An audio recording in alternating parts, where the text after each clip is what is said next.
안녕하십니까. 정무권의 혼술 9월 26일 목요일 저녁 시간에 인사드립니다. 민주당 국회의원들은 참 바쁜 것 같습니다.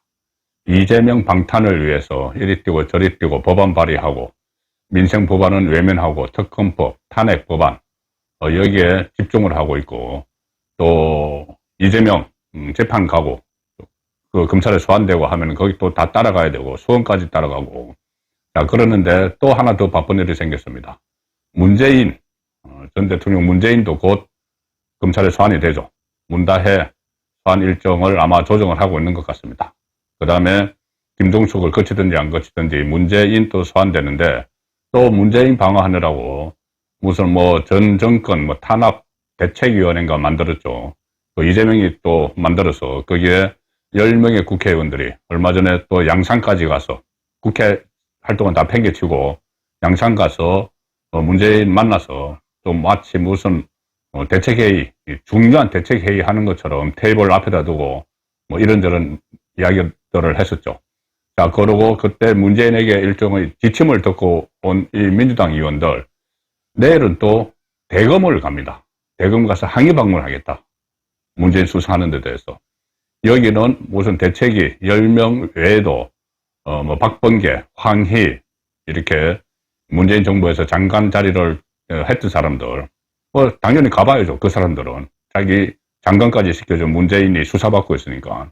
거기다가 또 청와대에 근무했던 한병도를 비롯해서 윤건영, 고민정 내일 쭉 또 병풍 쳐듯이 해가지고 대검을 항의 방문한다고 합니다. 자, 그런데 내일 대검 항의 방문을 하면은 심우정 검찰총장을 면담을 하겠다. 심우정 이원석 검찰총장 체제 때는 문재인 봐주기 수사를 일방적으로 했었죠. 그래서 많은 비판을 받았는데, 심우정은 지금 취임한 지 얼마 안 되지만은 가령 예를 들어서 이재명의 선거법 2년을 구형을 하는데, 그 2년 구형을 보고를 받고 오케이 사인을 내려주고 상당히 강도 높게 신적폐청산에 나설 그런 태세를 보이고 있죠. 자, 그러면 내일 심우정이 과연 무슨 말을 할까? 문재인 수사가 정치 수사다 이렇게 하고 민주당 의원들이 찾아가면 심우정 검찰총장 무슨 말을 할까? 좀 기대되는 부분이 있습니다. 그냥 원론적인 말을 할 수도 있지만 원론적인 말 속에 뼈가 있을 수가 있죠.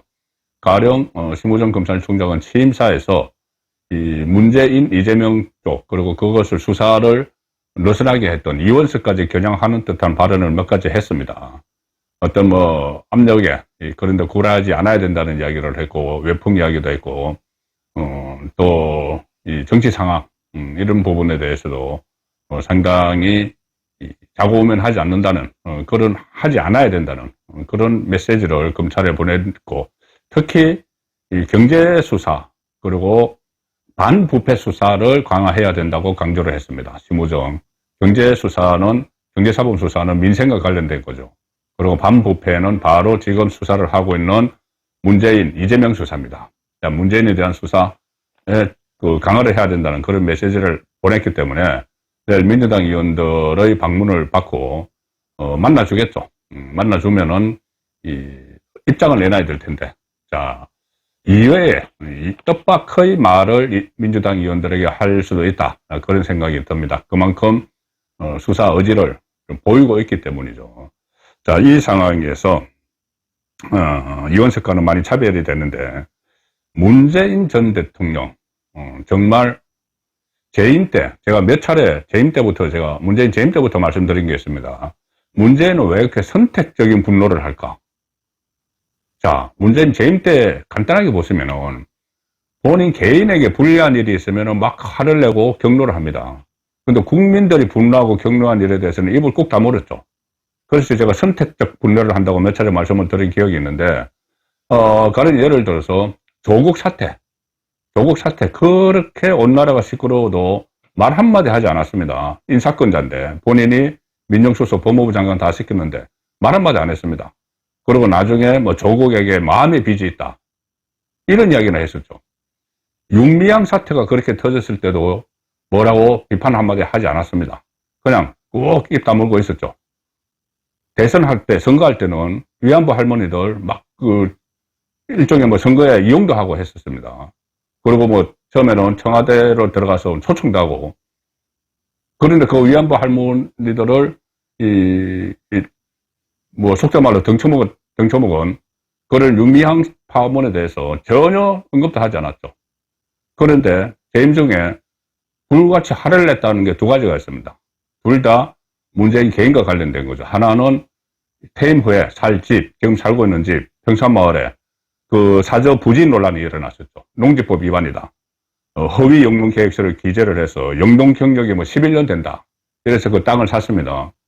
그 농지법 위반이 논란이 일어나니까 여기에 대해서 입장을 냈습니다. 좀스럽고 민망한 일이다. 야당에서, 그 당시 야당 국민의힘에서 그렇게 이야기하는 것은 좀스럽고 민망한 일이다. 이런 입장을 냈습니다. 그리고 그 청와대 참모들이 경로하셨다. 그러니까 자기가 관련된 문제는 이렇게 바로바로 입장을 내죠. 그리고 또 있습니다.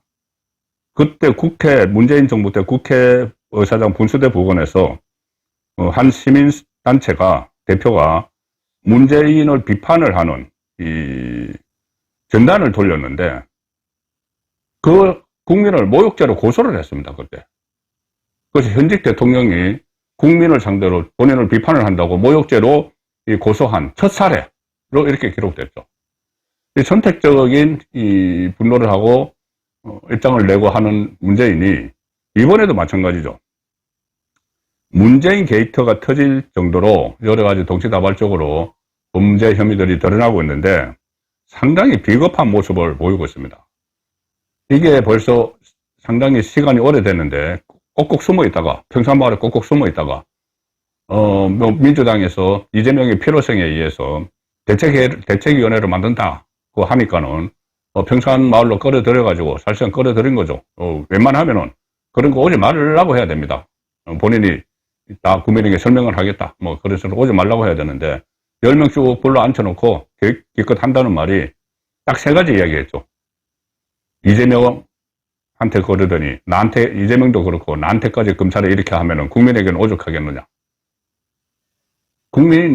죄짓지 않은 국민은 검사 보기 어렵습니다. 근데 국민 또 팔아가지고 이렇게 그래서 검찰 개혁이 필요하다 이런 이야기하고, 또 하나는 별건 수사를 한다고 하는데, 아니 지금 뇌물죄를 파다가 청와대 사유화한 것이 쏙쏙 드러나고 있죠. 경호원과 동거래도 하고, 심지어 특활비 2억이 있는 돈들이 왔다 갔다 하고, 친인척 관리하라고 임명한 행정관, 신우석 행정관은 관리를 하면서 감시를 하려니까 오히려 집사 역할을 했죠. 태국까지 가서 살집 알아봐주고, 심지어 반려견, 톨이죠. 반려견을 또 태국까지 보냈다고 합니다. 이 반려견을 항공편으로 그냥 혼자 못 보내죠. 청와대 직원이 누군가 안고 가서 데려다 줬다는 겁니다. 그 국민 세금 가지고 다 했다는 거죠.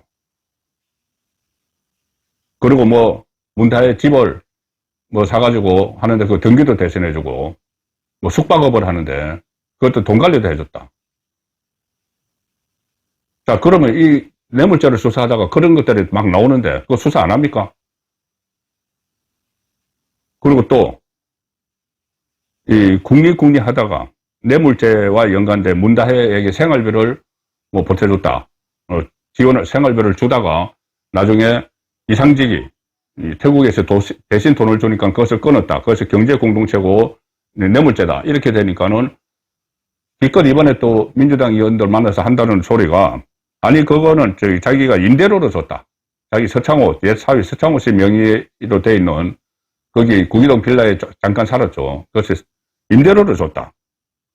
자, 임대료 받고 생활비가 됩니까? 그게 임대료만 가지고 한 집 하나 임대료 가지고 얼마인지 모르겠지만은. 그리고 그 연도도 맞지 않아요. 제가 아침에 조간딱 볼 시간에 말씀드렸는데, 살았다는 때와 이 문다혜가 태국으로 간 이후에도, 그러니까 태국으로 가기 직전에도 돈을 지원을 했는데, 그거 연도가 한 2년이 다릅니다. 2016년과 2018년, 이 양쪽으로 2년 사이에 간격이 있는데, 그럼 그때는 또 무슨 돈을 생각했는지, 어쨌든 이게 납득이 안 가는, 그것을 해명이라고 내놓고 있고, 태국행을 난 안 도왔다. 태국행을 안 도왔다. 이게 새빨간 거짓말이죠. 이상직 같은 거, 전부 다 중진국 이사장 다 임명하고 다 했는데, 그래서 이 본인의 범법 혐의에 대해서도 선택적인 반응을 하고 선택적인 분노를 한다.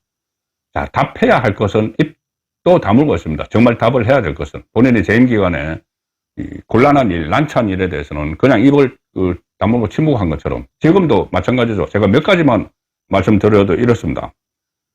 문다혜가 태국 이주하기 4개월 전에 왜 이상직에게 중진국 이사장 자리를 갑자기 줬느냐.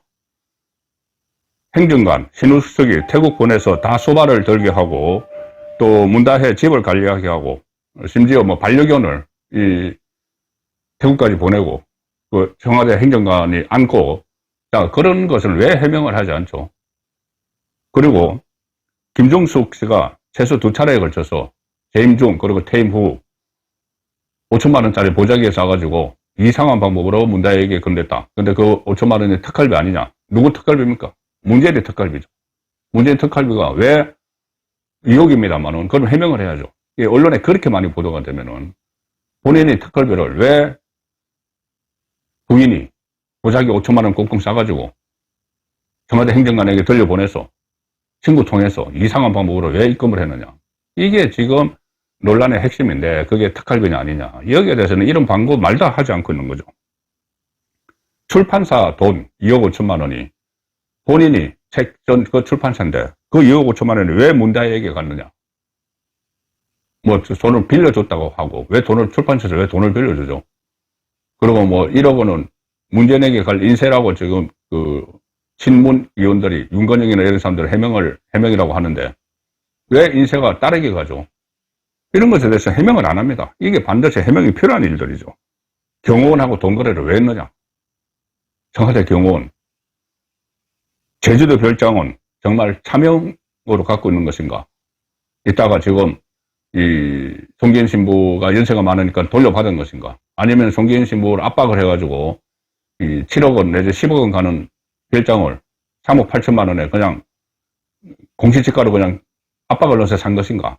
이런 문제들이 다 논란이 되고 있는데 여기에 대해서는 이런 방법 해명도 안 하고 본인이 꼭 해야 될 거, 뇌물죄라고. 그러니까 아니야, 뇌물죄 아니야. 그래서 이거 뭐 이런 이야기 하니까 내일 또 이 민주당 의원들이 가서 심호정 검찰총장에게 뭐 문재인의 말을 또 전하겠죠. 자, 그러면 심호정 검찰총장이 여기에 대해서는 확실한 선을 그어야 됩니다. 이거 자칫 첫 판에 첫 기세에서 이렇게 밀리면은 이게 계속 정치 보복 프레임을 걸어서 끝까지 이 수사를 방해를 하죠. 특히 이재명과 같이 사법위기에 걸려있기 때문에 이게 정치적으로 해결을 하려고 탄핵 정국도 조성을 하고 할 텐데 정치권은 어떻게 움직이든 간에 이 사법당국, 검찰과 법원이 지금은 정신을 바짝 차릴 때다. 그런 생각이 듭니다. 선거권의 혼술이었습니다.